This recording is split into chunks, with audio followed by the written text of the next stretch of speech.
Hi, everybody. Today is Tuesday, July 15th, 2025, and our friend Scott Ritter is back with us. Welcome back, Scott. Thanks for having me. Scott, I want to start with what has happened in Washington during the meeting between Donald Trump and the NATO Secretary General. And he announced that Russia has 50 days to come to the negotiating table. It's some sort of ultimatum issued to Russia. But here is what we've learned from the Deputy Foreign Minister Sergei Ryabkov in Russia. He said that Russia will not accept any attempt to impose demands, let alone ultimatums. And Russia is prepared to negotiate with the United States based on the reality and what's going on the battlefield, but they're not gonna, if they cannot achieve that through negotiations, they're gonna achieve their goals on the battlefield. Your take on the way that Donald Trump somehow, I don't know if his new position on the war in Ukraine or he's trying to convince Europeans, because after all, when you look at the way that he's somehow saying that Europeans are paying for all these weapons that we're sending to Ukraine, but nothing changed, because after all, they're sending weapons to Ukraine to continue this fight. Your take on what's going on with the new position on the part of Donald Trump? Well, the first thing we have to recognize is that this solidifies the reality that Donald Trump doesn't give a damn about peace or a damn about lives in Ukraine. So let's stop the fiction. I mean, you had Scott Jennings, the Republican apologist on CNN, out there saying, Donald Trump, he's the only one out there that, when he talks about, war and peace, it's peace first, peace, then war. I'm like, no, it's not, you idiot. Donald Trump doesn't know what he wants, what he, in terms of, geopolitical alignments. Donald Trump wants his ego massaged. Donald Trump wants to be seen as somebody who matters, somebody who counts. But when it comes to Ukraine and Russia, given the posture he's taken, he doesn't matter and he doesn't count. And Ryabkov made this point clear. There will be no ultimatums. And what Trump is doing is an ultimatum. It's a joke. 50 days. What, the Russians are supposed to go out and buy diapers because they have to change their diapers every day because of fear of Donald Trump's 50-day statement? Sanctions? You're going to sanction Russia?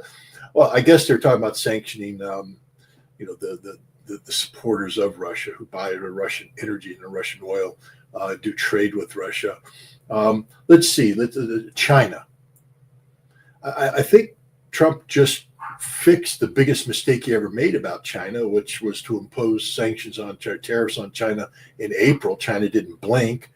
They withdrew the rare earth minerals and magnetic materials, and the U.S. automobile industry collapsed, and Trump had to go crawling back.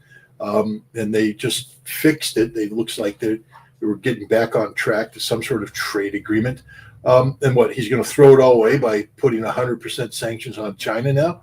China will just pull the plug again. This time they won't be inclined to give it back, and the American economy will tank. All those wonderful weapons that Trump wants to build, they all require that rare earth mineral stuff, those magnetics. So it's stupid. Brazil. I think Lula basically said, if you want to sanction us, then we just don't want to do trade with you. Didn't he say a statement like that? We just won't trade with you. Okay. I think they're making this clear. And India, you really think India is going to yield its sovereignty right now? India that's trying to posture itself as a nation that matters. And they're going to go, oh no, the United States is threatening to sanction us. We're going to give up everything, all our standing that we have, and yield to the United States. No, it's never going to happen. That's why there's 50 days, because it will never happen. Trump will extend it. He's looking for diplomacy right now. And what he's going to say is, oh, my threats brought about this great change. But there will be no change, Donnie baby, because the Russians aren't playing your stupid game. Let me remind everybody, Donald Trump started this war.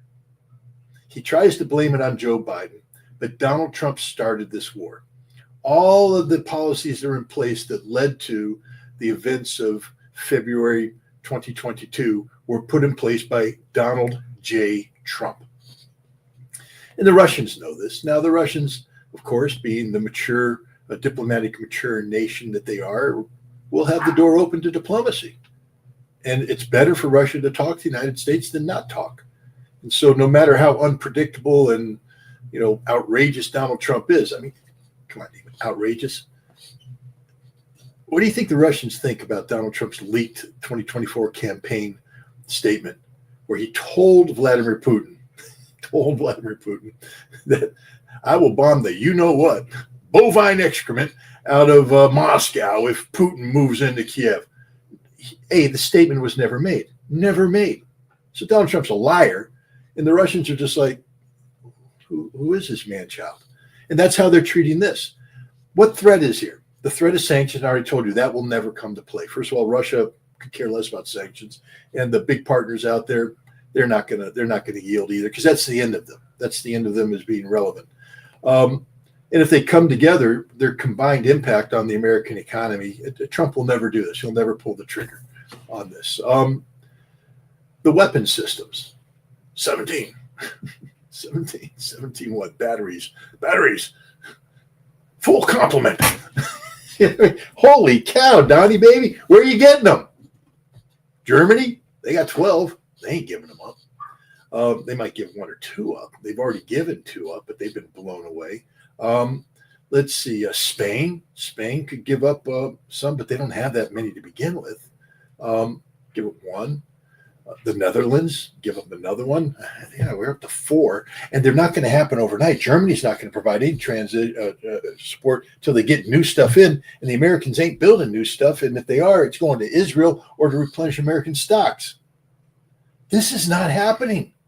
Donald Trump is there shaking the hands with Ritter, and the other thing is, look at the arrangement. How stupid does Ritter have to be, to believe this stuff?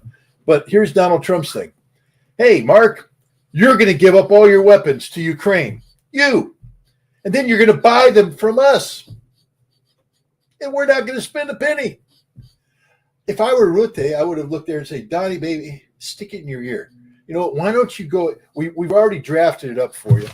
It's a document. Sign it. Get the hell out of NATO. We don't need you. We don't want you. You're useless to us. You mean nothing to us. Because this isn't serious. This isn't serious at all. This is a joke. This is posturing. So you can go to your Republican base, because they're right now, they're mad. They didn't want anything going to Ukraine. But what he can say now is, hey, it ain't American money. Actually, we're making money off this. You remember that in what they did in the past. The Ukrainians saying, no, all this money, it doesn't go to Ukraine. It goes to the defense industry that builds it. But that was still taxpayer money being used to do this. There ain't no taxpayer money being used to go to Ukraine. We're just building weapons and selling them to the Europeans. But this is like, saying you want to buy the most exotic sports car in the world, and they can produce them at 4 a year, and there's a waiting list of 150. You ain't never going to get the exotic sports car. These Patriot missiles will never show up in Ukraine. The Russians are just going to put the pedal to the metal. In the next 50 days, rather than the Russians slowing things down, I think you're going to see Russia pounding. Any shipment that makes its way into Ukraine will be destroyed as soon as possible. Look at all the drones that are coming in. They're pounding warehouses. They're pounding factories, anything. The totality of Ukraine's defense industry infrastructure is being wasted. Everything that comes in is being destroyed. Hardly any of it's getting to the front lines. This is the reality, and it's just going to get worse for Ukraine. Every time Great Britain or France or somebody signs a drone deal and they say we're going to increase the drone production capability gets targeted and taken out. This is the reality of Ukraine. And for Donald Trump to sit there and shove nonsense down our throat, I want to save lives. All you did is condemn even more Ukrainians to die. Yes, some Russians will die too, but not nearly in the numbers that you think they are. There is no leverage over Russia right now. You just look like the fool you are. The other thing is, if I were Taiwan, everybody else looking at this, I'd say, this man's a nut. He can't be trusted. He's not serious. It's all posturing. It's all about him, but it's not about real security, real outcomes. I mean, it's this. As an American, I am humiliated by the president's behavior. Do you think that Donald Trump still believes that it would be beneficial to the United States if they can put an end to the conflict in Ukraine, or he was somehow convinced that the continuation of the war would benefit the United States. I don't think the benefit of the United States factors into anything Donald Trump does. I think he is, how do I get the Nobel Peace Prize? And I hate to say this, but it really comes down to that. This is all about him posturing himself to be seen as the great peacemaker. It's not about real deals. Come on, Nima, look at the fine print of the U.S. Ukrainian rare earth mineral deal. It's not a deal. It's fake. That's supposed to benefit the United States? No, it doesn't. It humiliates America. Nothing he does benefits the United States. Everything he does humiliates us and makes matters worse. It's all about posturing Donald J. Trump as the greatest thing on the world. He's a snake oil salesman. He's a grifter. He's a con artist. He's not the president of the United States. I mean, he is in name, but the function, he doesn't do anything to benefit the United States. Nothing. Everything is done to make his image look good. Look at his whole tariff policy. We're not, I mean, you have to laugh at Besson. We're going to get $100 billion. You haven't collected that money, Scott Besson, you haven't collected that money. This is just smoke and mirrors. Everything he does is smoke and mirrors. There's no substance to it. There's no reality to it. And it's all a grift. Look at Pete Hegseth coming out with his drone policy. We're going to have drone dominance. No, you're not. But it's cute. You got to play. I mean, Metallica. I think Metallica got mad that you played Enter the Sandman. They didn't like that, so you had to change the video. But it was cool for a while because it took you back to the day when you were a young, hard-charging Army officer, when you played that heavy metal to lift weights, because you lift a lot of weights, Pete. I've seen you out there, baby, doing the push-ups, the rucksack. You are a stud. So you'll play Metallica and you sit there and you read from a script. You're not too good at reading, though, are you? Because you spend a lot of time lifting weights, not too much time working the brain. But then the drone flies in, flown by some guy over there, and it delivers a piece of paper. And he takes, I mean, this is drone dominance. Holy cow, did you see it? A drone flew to him and gave him a piece of paper. Then he signed it. What did he sign? Nothing. The whole purpose of that was to generate the stock prices of a couple defense industries involved in the blue list. The blue list is a list of commercial drone technologies that the Pentagon back in 2020 started to say, we can buy these things and adapt them for this. And they do it. But we don't do drones the way everybody else does drones. I mean, I like that also. And we'll look at some things like we'll do some 3D printing. We'll push it forward to the troops. Yeah, there'll be a 3D printer in the battalion office, and there'll be a sergeant major there. You know, have you filed out the appropriate forms to 3D print? You know, okay, sign it here, sign it there. 3D printer's down; it's broken right now. We don't have time to fit. Anybody who's been in the U.S. military knows what's going to happen. That ain't going to happen. Meanwhile, the Russians and the Ukrainians got 3D printers right there at the front lines, printing stuff out, cranking it out. There ain't no sergeant major there checking things off. They're just doing it. They're doing it. There's a kid sitting there pulling out without anybody over his shoulders, doing the modifications necessary. And he put in his own little modification because he called the guy at the front and said, hey, they're doing this. So he did it. He didn't get permission from anybody to do that. He just did it, delivered the drone, bam, on a tank, destroyed it. Next one came in, got jammed. He came in, fixed it up on his own, didn't get anybody's permission, and did it. That's how you get drone dominance. That's what the Russians are doing. That's what the Ukrainians are doing. They're pretty good at it too. That ain't what Pete Hegseth is talking about. He's talking about American military bureaucracy in a peacetime environment, and you will never get drone dominance. It's a joke. But this is everything about Donald Trump's administration is a joke. It's all a grift. It's all a con. It's all a scam. There's nothing real about any of this. Well, Scott, what does Germany want from these long-range missiles, Typhoon type missiles? And because 2,000 kilometers, it seems that you want to hit Russia. No, how is that going to be perceived by Russia, and how is that going to change the mindset of Russia toward a security architecture? Vis-a-vis? Let me make this as clear as possible to everybody, to you and everybody else. Russia doesn't give a flying you know what.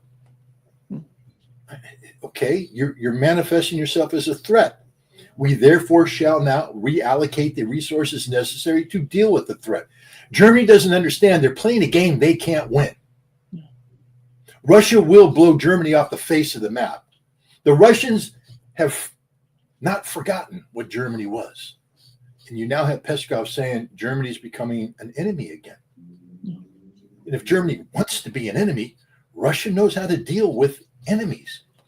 Hey, Typhoon, let me introduce you to Oreshnik. Russians are producing more Oreshniks than the Germans will have access to Typhoons. And Germany will disappear in a sea of conventional fire and explosion. There won't even be nuclear weapons involved. It'll just be the end of Germany. The Russians aren't playing games. They are building over 1,000 uranium drones, Shahed 136 modifications a day. 1,000 a day. And they're going to be firing 1,000 a day into Ukraine. Germany wants to play a game. Guess what, Germany? You don't have enough Patriot air defense systems. You don't have enough Iris-Ts. You don't have enough anything. When Russia decides to flood the zone with 5,000 drones in a day, your entire country goes bye-bye. And then they're going to hit you with Oreshniks. They're going to hit you with Calibers. They're going to hit you with all the other hypersonics that they have out there. The Germans are just stupid. They really are stupid. I mean, we've been watching the rebirth, the Fourth Reich being born for some time now. I've been worrying about it. It's real. These morons are out there. The only good news is that Merz isn't Adolf Hitler. He has no political viability or sustainability. And the German military is just a bunch of, academic nobodies. I mean, this isn't, the German, the Wehrmacht. There was that 100,000 man army during the Weimar Republic of all World War I, hand-picked World War I veterans, all officers that became the cadre of the Wehrmacht, and it grew into it. The Bundeswehr is full of schnitzel-eating, beer-drinking, fat idiots who don't know anything about war, don't know how to train, haven't put a 90-pound ruck on their back and hiked in anger, and they don't know what they're doing. Now, could they transform into something? Of course, but where's their defense industry? Other than a handful of Rheinmetall making some money, they can't produce a lot of tanks. They can't produce a lot. They've deindustrialized. In order to get where Germany wants to go, they got to spend money they don't have, and they have to get an economy that doesn't function to support a defense industry that doesn't exist. So it's all talk. But at some point in time, their words are going to result in some sort of limited action that's going to trigger Russia. And Russia, I can guarantee you, isn't talk. Russia doesn't want war. But my God, if the Germans want to bring it on, there ain't going to be nothing to make the Russians happier than putting the stake through the heart of this stupidity, this German defense minister, this German chancellor who talks about, Germany's going to do it again, but do it right this time. What does that mean, do it right this time? That means you don't regret doing what you did. The only thing you regret is that you got beat. That it would all been okay had Germany won the war. You don't regret anything. You don't regret the Holocaust. You don't regret slaughtering Jews. You don't regret the whole Lebensraum policy you had against the Russians. The Germans, had they been left to their own volition, would have captured all of Russia up to the Ural Mountains, depopulated. That means killed them, millions, tens of millions, and then enslaved the rest. That was doing it right, according to the Germans are a sick society. I hate to say it, but the fact of the matter is, Franklin Roosevelt had it right during the Quebec Conference of 1943. Churchill said that when this war is over, Germany has to be converted into an agrarian society. They can never again be allowed to have access to industry because this is going to happen. Everything that's happening right now was predicted back then because the Germans are a sick society. There's something wrong with the Germans fundamentally. Tell me I'm wrong. Listen to their statements. The fact that you have a German chancellor and a German defense minister making these statements and the millions of Germans aren't in the streets saying never again, not in our name, that will not happen. Instead, they sit there like the compliant good Germans are. Oh, we don't know what to do, but our arms keep twitching because we want to do something, but we don't know what we want to do. You know what you want to do because you're all Nazis at heart. Scratch a German, get a Nazi. This is the fact. It's playing out in front of us. But, Pistorius and Merz, they're trying to create something, this Fourth Reich. And it should scare the hell out of everybody. It should scare the hell out of the Americans. I mean, it's not just the Russians that, paid a price. We went to war against them too. Yes, we are to blame for the rise of the Fourth Reich. We're the ones that worked with the Germans. Study the history at the end of World War II and what happened to the Wehrmacht. And study what happened to the generals. Everybody talks about the Nuremberg trials. Nuremberg trials. Oh, we showed them Nazis. We didn't show them anything. The Nuremberg trials were a setup. It was a con. They did the high-profile trials of the big Nazi leaders. When it came to the generals, they whitewashed the whole thing. And it was done with led by Donovan, who was the head of the OSS, precursor to the CIA, working with John McCloy, Truman's handpicked German, overseer, Dwight D. Eisenhower. They made a decision from the start to whitewash the Nazi crimes of the Wehrmacht. One of the first things that happened after the German generals were captured is they were tasked by Donovan, who was the head of the OSS, to write their history, but write it the way they want the world to perceive the German army as a good army. And they use that to color the defense in the Nuremberg trials.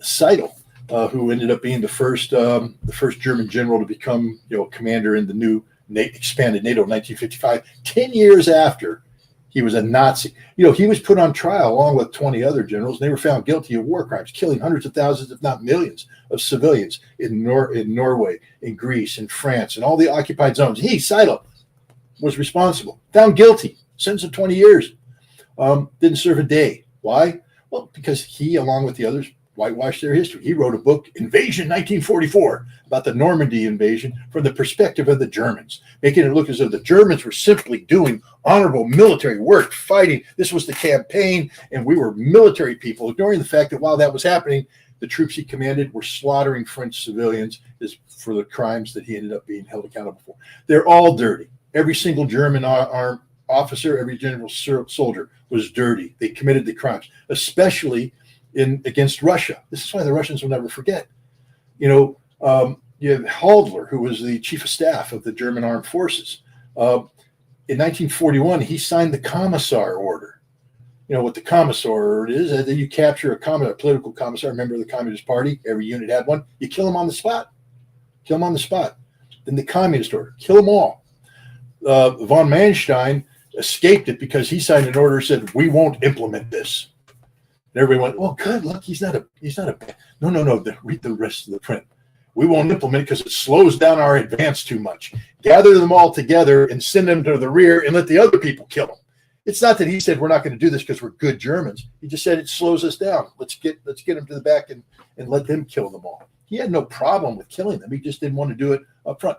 Every single German officer was bad, and yet this is what became the Bundeswehr. The Nazi army was restructured to become the Bundeswehr as part of NATO. And they've been hiding in the shadows ever since. And now they're coming out. This is the reality of Germany today. It is the Fourth Reich. It's the scariest thing that's happened in Europe in a long time. And if it doesn't get nipped in the bud, we're going to be looking at another European war where Germany is at the heart of it. Germany is not the friend of the United States. Germany is only the friend of Germany. That's something people need to pay close attention to going forward. Germany is the threat. Isn't somehow amazing that the country that is literally winning the conflict in Ukraine is willing to negotiate, to talk with Ukraine and with the United States, but the administration in Ukraine is not willing to negotiate, while they know that they're losing on the battlefield, they're losing politically. Even the support, we can talk about the support coming from the West, but the support has been drastically diminished, has been drastically reduced if we compares it to what it was before, Scott. Do you understand at this stage what does Zelensky want from the conflict? Is that the same as we see as New York Times pointed out about Netanyahu and his position? He's continuing the conflict because of his position. Is that all about his position? I don't know if Europeans would be in the same position as Netanyahu and Zelensky. Well, first of all, you can't compare the two. Netanyahu, who I despise openly, is the legitimate byproduct of the Israeli democratic process. He's a legitimate prime minister. I mean, he's been around forever, Likud party. Netanyahu is Netanyahu, supported by the right-wing Zionists, etc. But he's an Israeli leader. Zelensky is a manufactured event. He's not a leader. He's an actor, literally an actor, a comedian turned actor.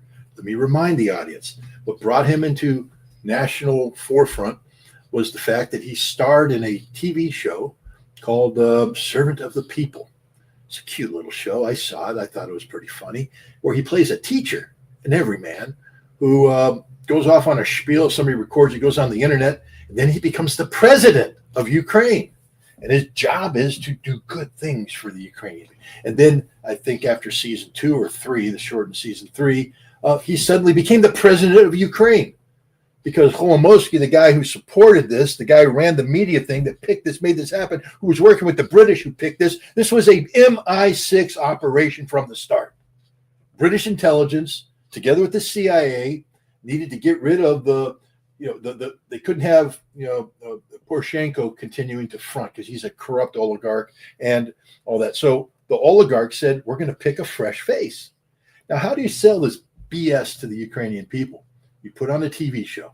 You can laugh about it and say, how foolish are they? There was a period of time where Martin Sheen, who played an American president in a TV series called The West Wing, he was mulling a run for the presidency. Why? Because every American who saw Martin Sheen went, he's the president of the United States. Because they watched the TV show and they believed it.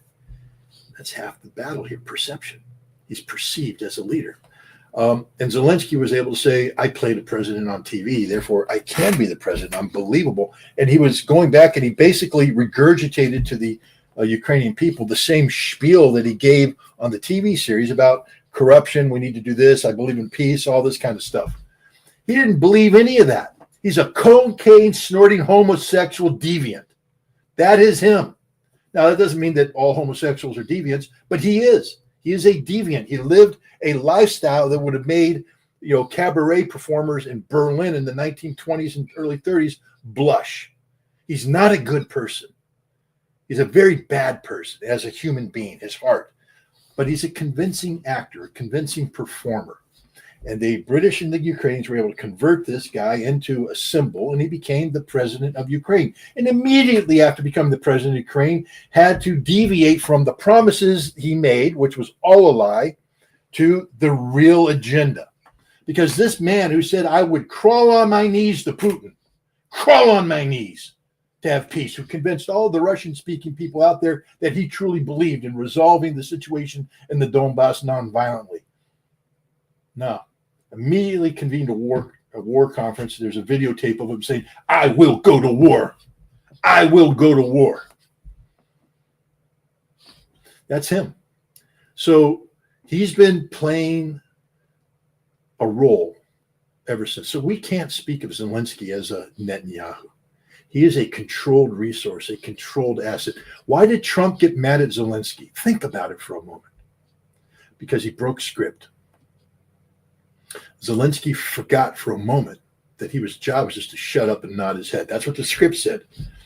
The president of Ukraine will look at the president of the United States with admiration, smile, and nod the head knowingly. And Zelensky went, no. I actually think I'm the president of Ukraine right now, so I'm going to interrupt the president. Bah! No, you're not. Slap down. Zelensky doesn't get to think on his own. He doesn't get to do anything on his own. And when he does, he gets opposed by Yermak, the head of the presidential administration, who is the control mechanism of the oligarchs. Sit there, head up the presidential administration, and keep this actor in place. And whenever Zelensky thinks that he can do something, they put him on a tour, and he's reminded in private meetings that he's a nobody. He's just a figurehead. So let's stop talking about what Zelensky wants. Also, what Zelensky wants is a script that makes sense to him, because he thought he was an actor playing a heroic role, and now he's given a script that says you're gonna get wait. What's the final scene? I'm going to get strung up on my heels like Mussolini in the center square, and people are going to spit on my dead body. That's what's going to happen. Yep, that's exactly what's going to happen to you, Zelensky, because you're nothing. You're nothing. You're a throwaway talent that's lost his utility. You're the guy. You're the character in a show that the show's still popular. Believe me, the war in Ukraine's popular. Look at the Germans. They need it. They need the war in Ukraine. But they don't need Zelensky. He's a problem. And so you know what happens when the showrunners meet at the end of the series and they go, well, what are we going to do next season?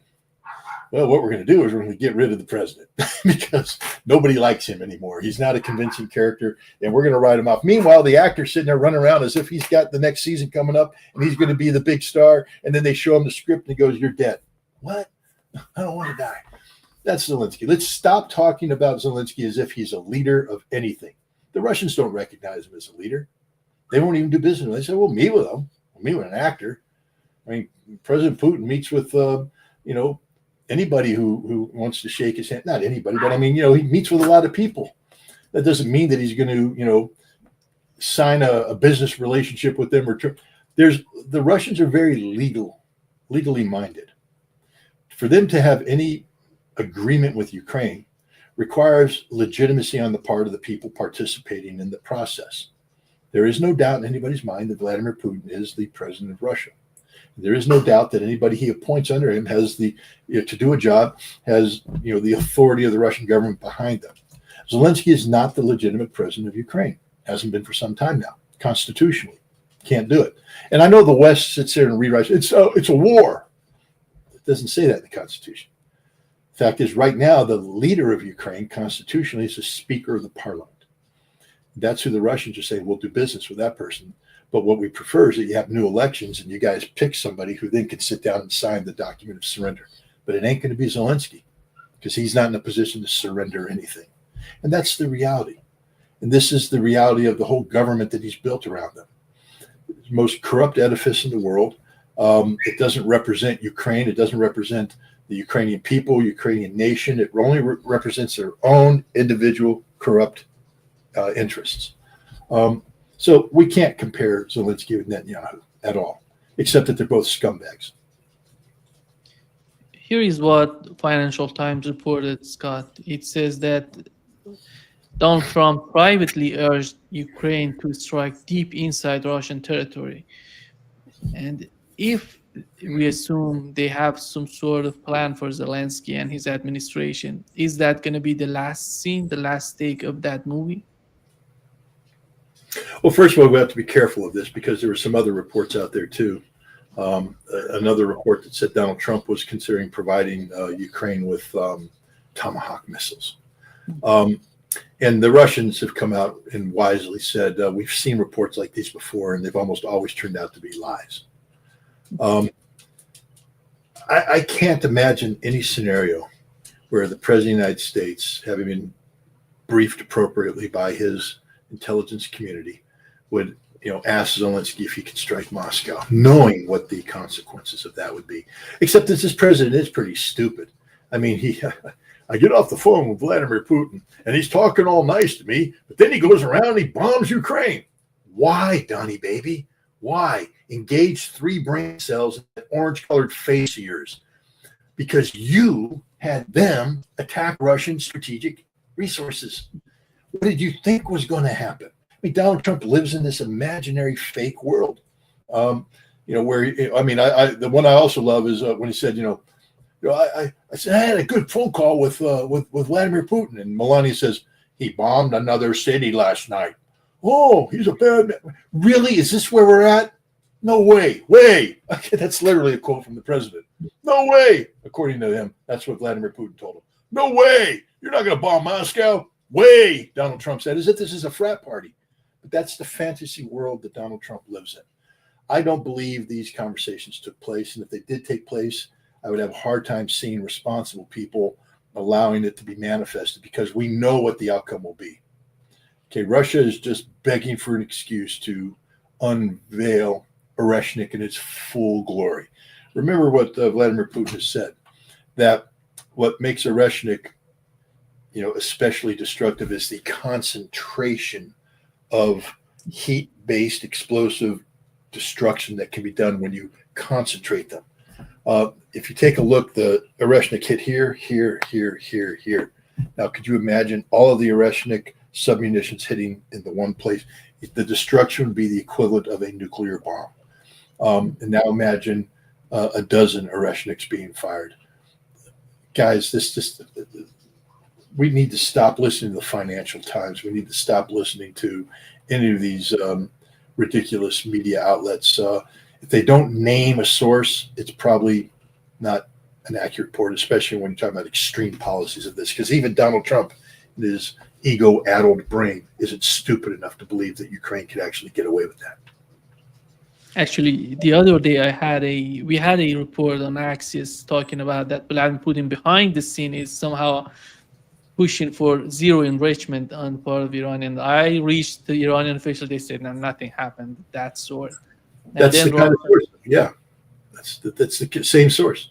Yeah, wishful thinking on the part of idiots who want relevance, or they I think what their job is to, and it's a concerted effort. You put out a headline of this sort, and you start to get people playing like the idea of this shows you the amateurishness that the Iranians would wake up in the morning and go, what?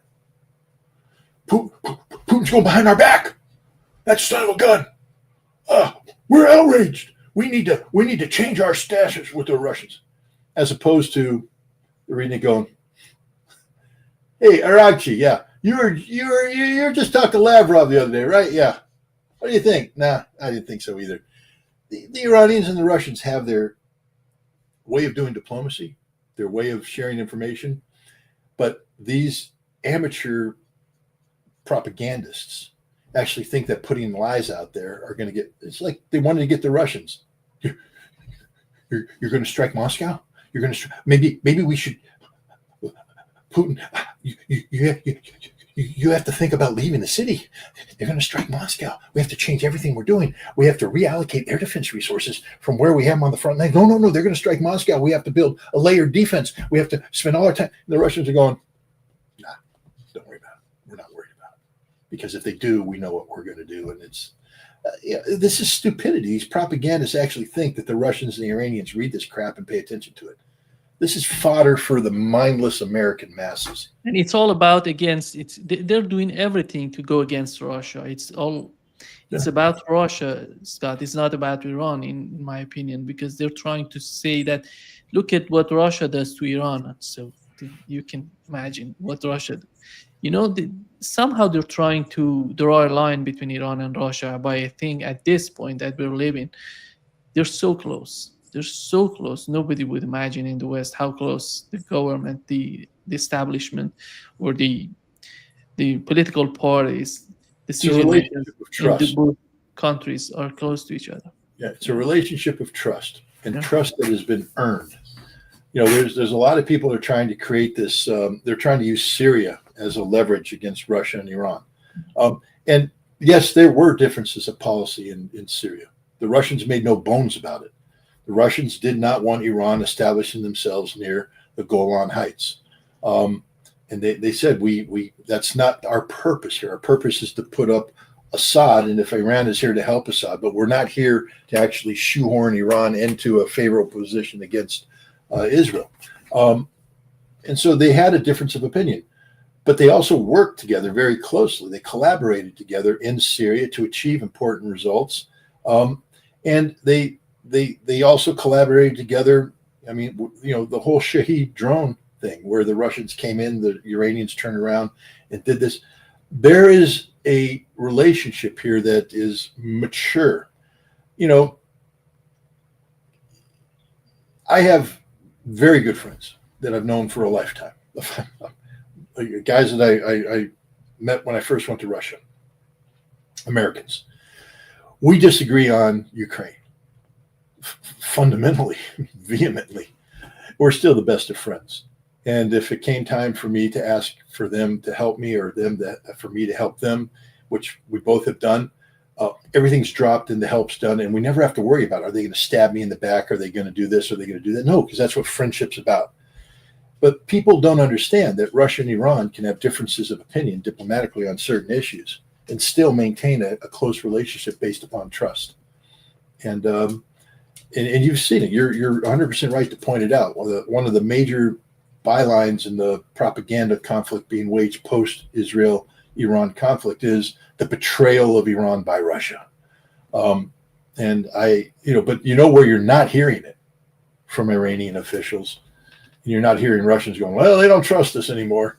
You're reading it in the West, unsourced, anonymous, high-level government officials saying stuff like this. It's non-existent. First of all, the U.S. doesn't have enough quality intelligence to know what the hell's going on inside Russia and Iran in terms of their relations. But maybe the Israelis do. I mean, still have to give the Israelis credit. They had a hell of an intelligence game plan in play, and it's something the Iranians, I would imagine, are trying to clean up before round 2 starts. Scott, here is Tim Weiner. He's just picturing the situation in Ukraine and how the things have been developed during the years and to the final stage of the conflict in Ukraine. Here is what he said. 2014, when Putin seized the Crimea and parts of eastern Ukraine, the CIA has been on the ground in Kyiv and beyond, working to help Ukraine survive. And it has played a crucial role in that survival. When the CIA stole Putin's war plans for Ukraine in late 2021 and told the world about it, initially, NATO nations were skeptical. Like, really? Aren't you the people that told us that Saddam had weapons of mass destruction? But the intelligence was true. And that had an electrifying, galvanizing effect on NATO. And that support flowing from Europe has, in addition to U.S. support, helped ensure Ukraine's survival. The CIA's been working against the Russians since 1947, and now for a decade for Ukraine. Imagine you wake up, you're a CIA officer, and you realize early in this administration that the President of the United States has joined the authoritarian axis, that he is voting with Russia and North Korea and Iran at the United Nations against a resolution condemning Russia's occupation of Ukraine.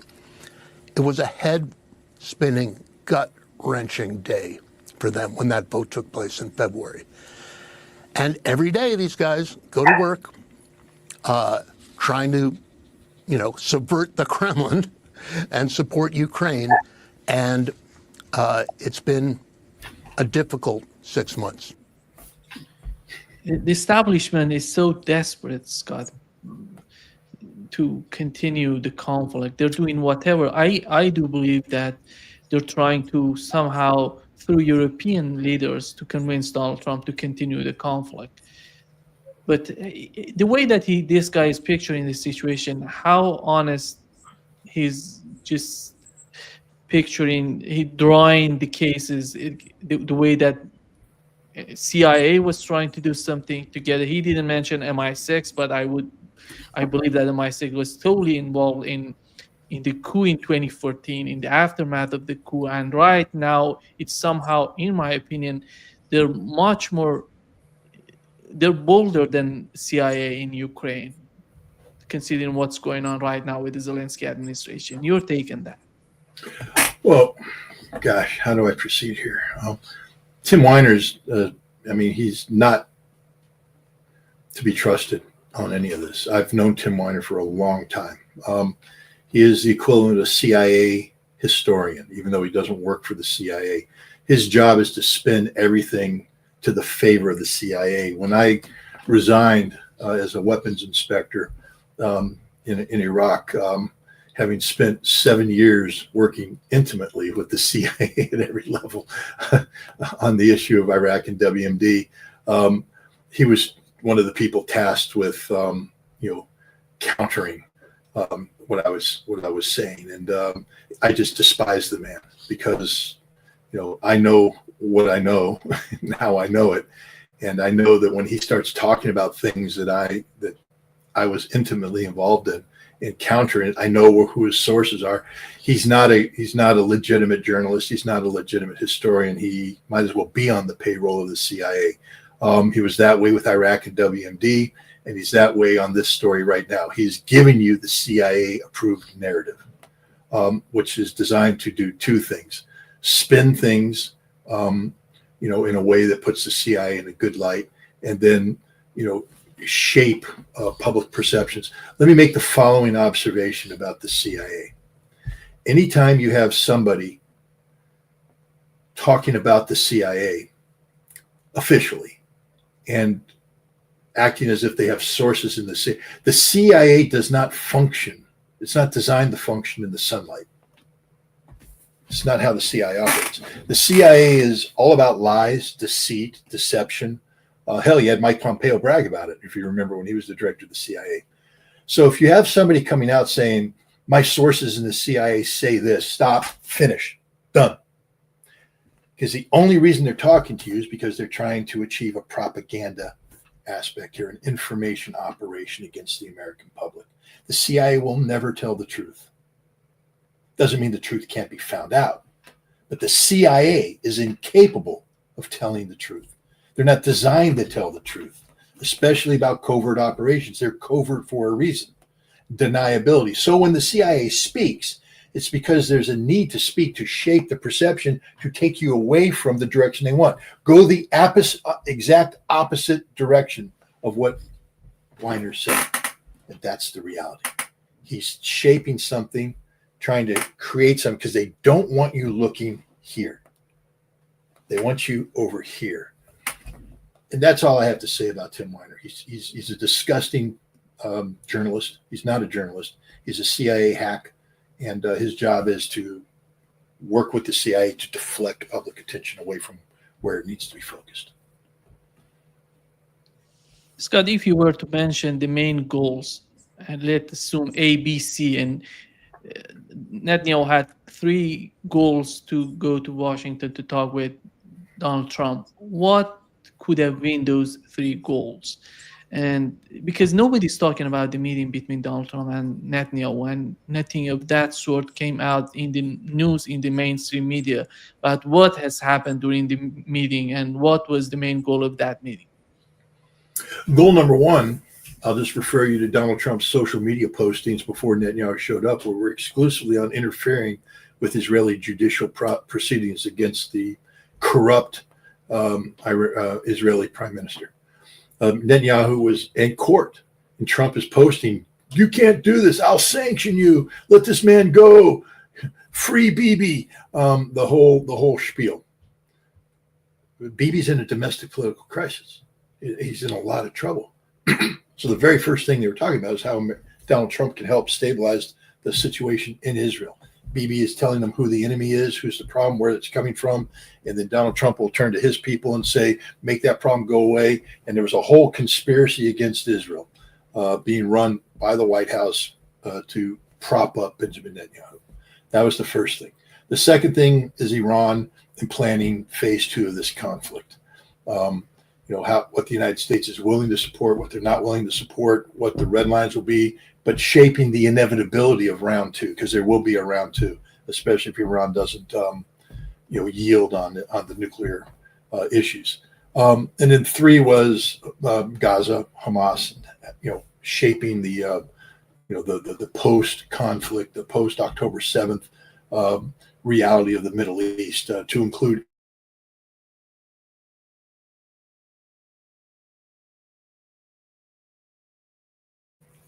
we're back. to include shaping the Middle East, Gaza, Hezbollah, Syria, and Abrams Accords and things of that nature. So, although I think Hezbollah would be more linked to Iran, but what's going to happen in Gaza, and how the United States will get Abrams Accords 2.0 on track. People need to remember the emphasis that Benjamin Netanyahu placed on normalization of relations and posturing Israel as a key hub, economic hub for the Middle East. I think in September of 2023, about a month prior to the October 7th attack, Joe Biden was in India with, I think, the G20 meeting, and he made an announcement about the India-Middle East Economic Corridor. And right after he made that announcement, Netanyahu came out and said, this is one of the most important days in modern Israeli history. Did you hear what I said? One of the most important days and events in modern Israel, because this was the liberation. This was freedom. If they could implement this, Israel stops being this parasite that can only exist by sucking the lifeblood out of America and Europe. And Israel is on the path of becoming actually a viable entity, the central entity, the glue that holds the Middle East together. That was the plan. And then it collapsed. And now we have this disaster taking place. And so I believe they spent a lot of time talking about how they can put Humpty Dumpty back together again, because this plan of the India Middle East Economic Corridor, the Abrams Accord, that's Humpty Dumpty. He sat on a wall, but he had a great fall, and all the king's horses and all the king's men couldn't put Humpty Dumpty back together again. And Trump is talking about how we can do that. We get the super glue, put it in, but things have to happen. So I think those are the three things: saving Bibi's political butt, resolving Iran Hezbollah, and how to get Humpty Dumpty put back together again. Scott, did you watch the interview that Mandy Patinkin had with New York Times? He was talking about Netanyahu, and he said that Netanyahu is somehow changing the nature and the identity of Israel. And he mentioned a scene of a movie that at the end. Yeah. Go ahead. Your take on that. I know that you're familiar with the case. Well, first of all, I love The Princess Bride. That's it's one of those movies that I could watch over and over and over again. It's just brilliantly written. It's a wonderful story, and Mandy Patinkin does a great job, playing a Spaniard out for revenge. I think the quote he gives is, "I've been in the revenge business for so long, I don't know how to live," and that's Benjamin Netanyahu. The problem, though, with Mandy's tale is that it doesn't add up. Netanyahu is not a recent manifestation.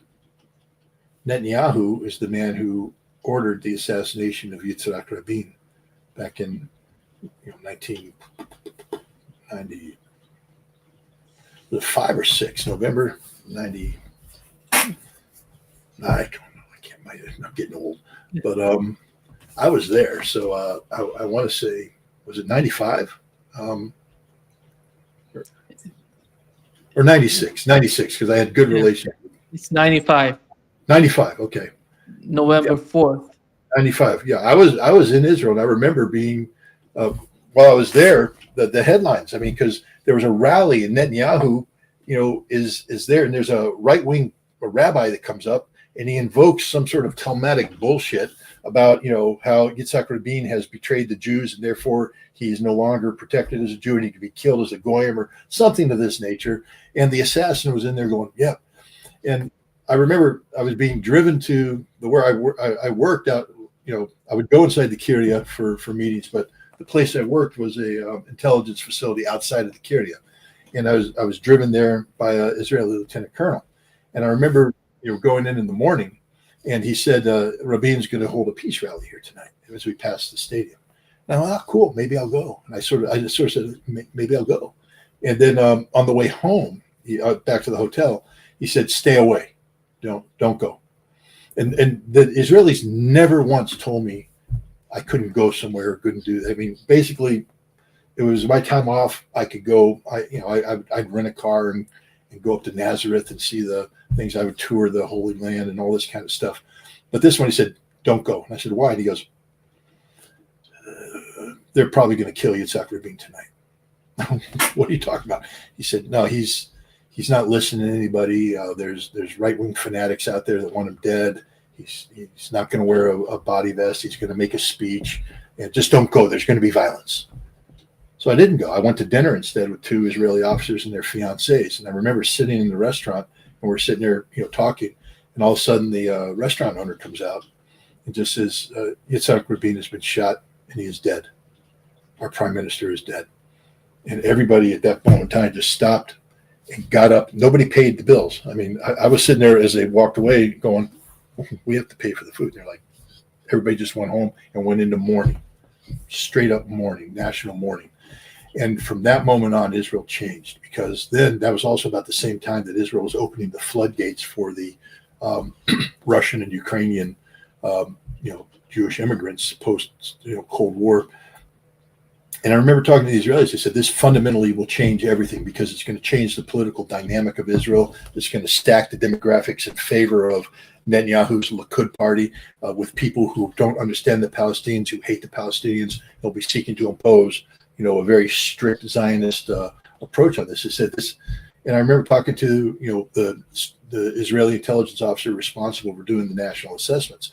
And I remember when I first started, Iraq was the number one. They were going to kill Saddam Hussein. That's how much they put on, rolled around. Iraq was like 6 or 8. Iran was down there. The number one threat was right-wing Jewish extremism in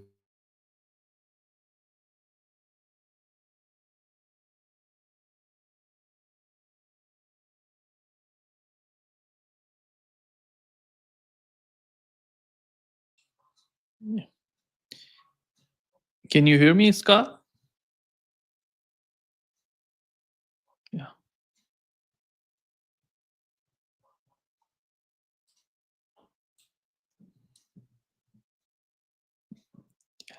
Something happened here.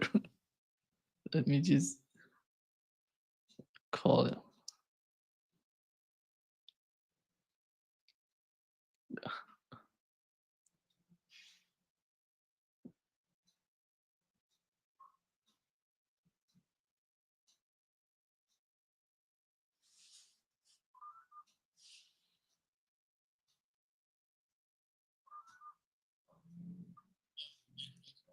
Yeah. Okay, you're back or not? Okay. Oh my. That was a sensitive issue that you were talking. Okay. Thank you, Scott. Thank you. Bye-bye. Yeah. Yeah, unfortunately, we have to put an end to this talk because the internet is dead on the part of Scott. And thank you so much for being with us today. Great pleasure as always.